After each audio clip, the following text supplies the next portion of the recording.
Muito bem, já estamos no ar ao vivo aqui pela TV Semana com mais uma edição do programa Semana Esportes. Hoje, segunda-feira, dia 26 do mês de outubro de 2015, começando mais um programa com as principais notícias do esporte para você ligado mais uma vez com a gente aqui na TV Semana. Como sempre acontece, às segundas-feiras a gente traz o balanço completo da rodada do Brasileirão. E hoje tem muita coisa bacana, né? Muito acontecimento importante para ser abordado aqui no nosso programa, como por exemplo a boa vitória do Atlético sobre a Ponte Preta ontem, num grande jogo do Galo, boa apresentação atleticana, que mantém o Galo, ainda que distante do Corinthians, né, vivo na busca pelo tão sonhado título brasileiro, ainda que seja muito difícil também. Vamos falar sobre isso aqui, vamos falar da vitória do Cruzeiro bem na competição, se recuperando aí no Campeonato Brasileiro, vencendo o Goiás no Serra Dourado. Falamos aqui na sexta-feira que o Cruzeiro era favorito, poderia vencer, e apostei no Cruzeiro, o Cruzeiro foi lá e venceu. É um velho freguês aí da Raposa, e o Goiás perdeu mais um. E tem aí, claro, tem ainda, né, claro, os outros jogos que movimentaram a rodada do Brasileirão, como, por exemplo, a já esperada vitória do Corinthians sobre o Flamengo, né? A vitória foi pelo placar mínimo, muitos esperavam até um placar elástico, mas o placar elástico não veio. O que veio foi uma vitória pelo placar mínimo do Timão, que segue líder absoluto e caminhando a passos largos para conquistar mais um título brasileiro. Enfim, muita coisa interessante para você no nosso programa, que está começando agora, ao vivo aqui pela TV Semana. São 11 horas e 22 minutos, com esta dupla dinâmica, presente mais uma vez aqui para participar com a gente. André Chalab, tudo bem? Um abraço, bem-vindo mais uma vez. Bom dia, Léo. Bom dia, Jorginho. Bom dia, Nação Azul. Mais uma vitória. Vamos que vamos, excelente semana para todos. Valeu. Bom, Jorge Mendes Magalhães, o Atlético Mineiro venceu, o Corinthians continua líder com folga, mas o Galo cumpriu o seu papel, né? Um abraço. Hoje eu vi uma coisa aqui interessante que eu nunca vi, foi um pouco assim, tímido, mas eu gostei de ver, você viu? Bom dia, Nação Azul. Eu nunca tinha, tem muito tempo que eu não vejo. Quantos anos eu não vejo, né? Meu oponente aqui, animado, né, com a Nação Azul. Mas bom dia, Léo Baião, bom dia, André, bom dia a todos de casa, né? E vamos que vamos. Vamos comentar tudo que aconteceu no final de semana aí do futebol. Talvez ele está com amnésia, né? Ele tem 2013, 2014, né? Talvez ele está com amnésia, então realmente ele está muito tempo que não vê isso. Deve ser muito tempo, porque desde 71 que não ganha brasileiro, né? E vai ficar mais 50 anos, então ele está com amnésia. Bom, lembrando que você pode participar com a gente através das redes sociais, facebook.com/leobaião, facebook.com/leobaião. Você manda o seu recado que eu vou trazer aqui ao vivo. Tem também o twitter.com/leobaião, twitter.com/leobaião. Também trarei o seu recado. E no zap 9982-9757, você adiciona 9982-9757.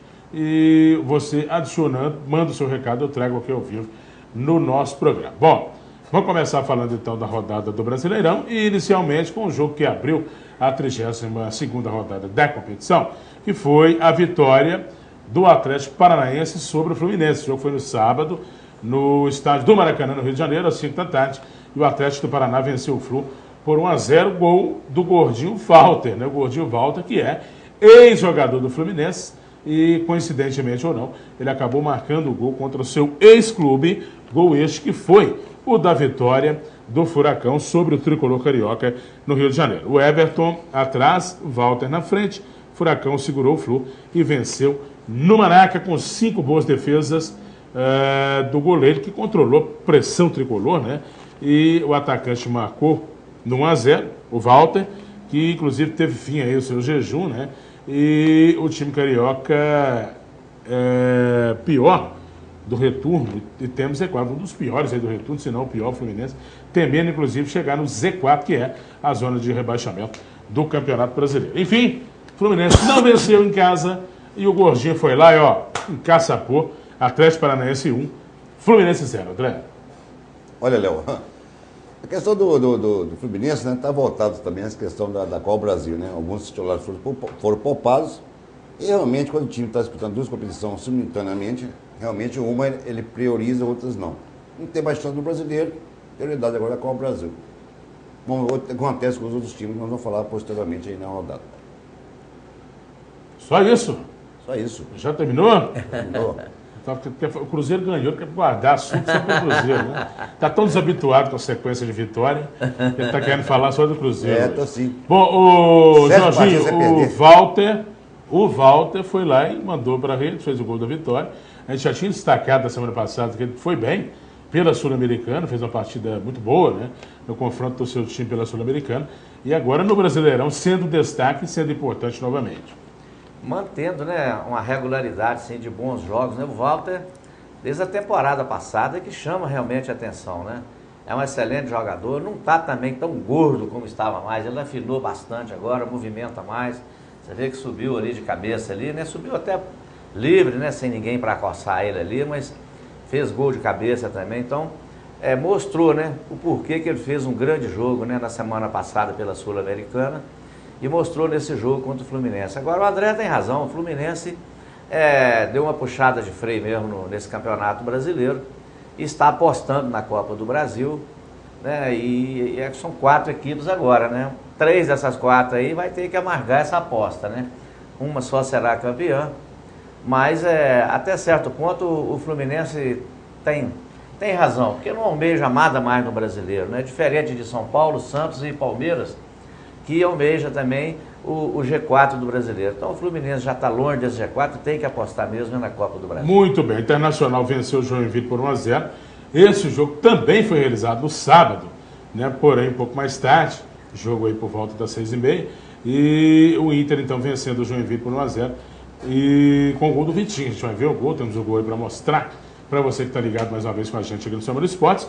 O D'Alessandro saiu do banco, deu assistência, o Internacional venceu o Joinville e encostou de vez no G4 do Brasileirão. Com o cruzamento do argentino para o gol de cabeça do Vitinho, no segundo tempo, o Colorado chegou à 5ª colocação e interrompeu a sequência positiva do Joinville, que pode voltar à lanterna, inclusive, da competição. Diga lá, Jorginho, essa vitória do Colorado cumpriu o papel dele, né? Vencer em casa, sobretudo lanterna ou de um dos últimos da competição.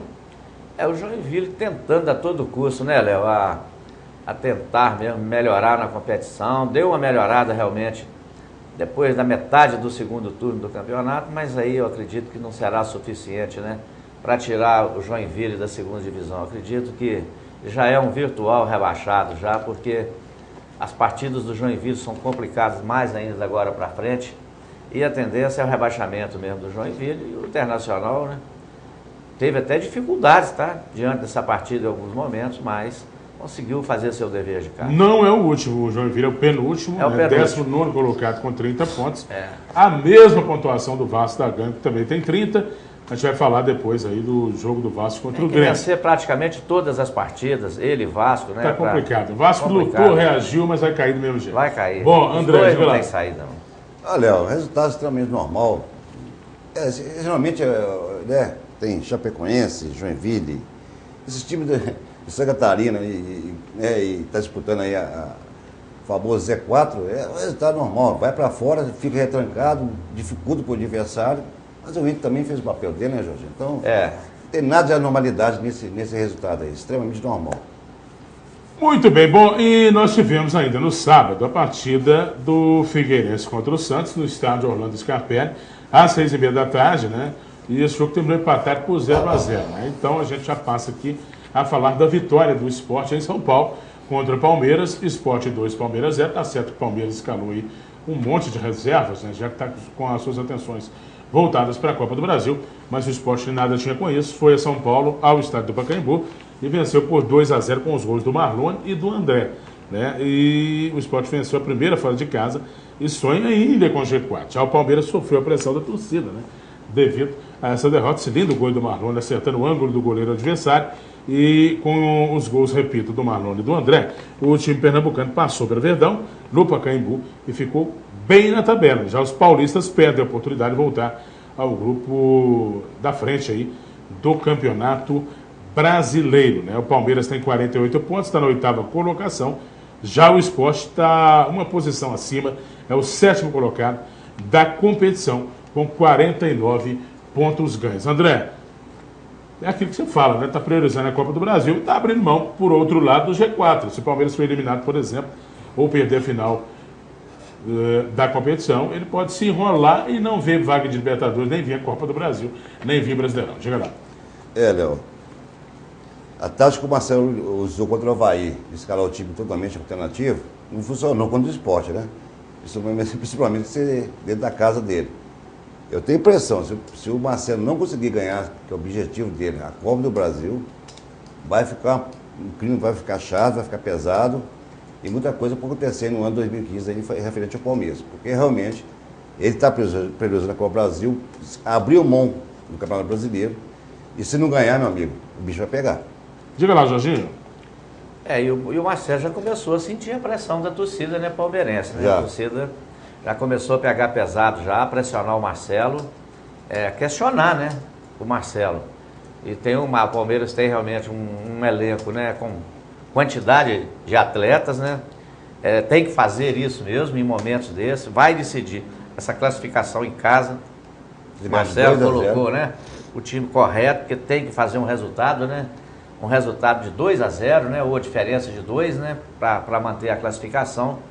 Então o Marcelo tem que apostar mesmo todas as fichas nessa Copa do Brasil.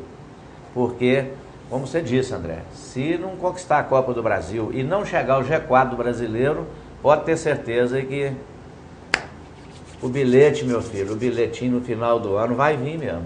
Vai vir aquele cartãozinho azul para ele, pode ter certeza. Aí curioso que a gente sempre destaca o trabalho do Marcelo, né? O elogia, começou muito bem, mas surpreendentemente houve uma queda no seu rendimento, no rendimento da equipe, e o trabalho dele já sendo questionado, né? É um grande treinador, mas futebol é aquela história, né? O treinador vive de resultado, o resultado veio, está chegando aí, então está todo mundo feliz, satisfeito. Parou de vencer, a coisa complica, é o caso do Palmeiras. E ele está priorizando o Brasil. Acho que o Palmeiras empolgou muito com o Dudu, empolgou muito com o Gabriel Jesus, empolgou muito com o Barrios, entendeu? São jogadores que não vem jogando bem, né? Não são tão bons assim, igual eles queriam colocar, né? E que peso o Zé Roberto. Tem 40 anos, está jogando muito, mas também não aguenta, você está entendendo, a resolver o problema. Então o Palmeiras tem apostado em alguns jogadores, acreditado em alguns jogadores. Egídio. Que no meu entendimento eu acho fraco. Né, Demir? O Egídio Muito também bem. não é um cracaço de bola, não. É um jogador que compõe elenco, pode ser titular. Num time certo, ele pode ser titular. Agora, também você não pode querer achar que um Egídio vai chegar e vai resolver o problema de uma equipe. Ele nunca resolveu. Ele sempre foi peça, né? Peça de compor uma equipe. Bom, vamos para o intervalo então, uma rápida pausa. Na volta a gente traz a vitória do São Paulo sobre o Curitiba fora de casa e a vitória do Corinthians jogando na Arena Corinthians, no Itaquerão, sobre o Flamengo e, claro, ainda hoje tudo sobre o Cruzeiro e Atlético. A vitória dos dois mineiros, claro, será destacada, mostrada e comentada aqui no nosso programa, que dá um tempo e volta já.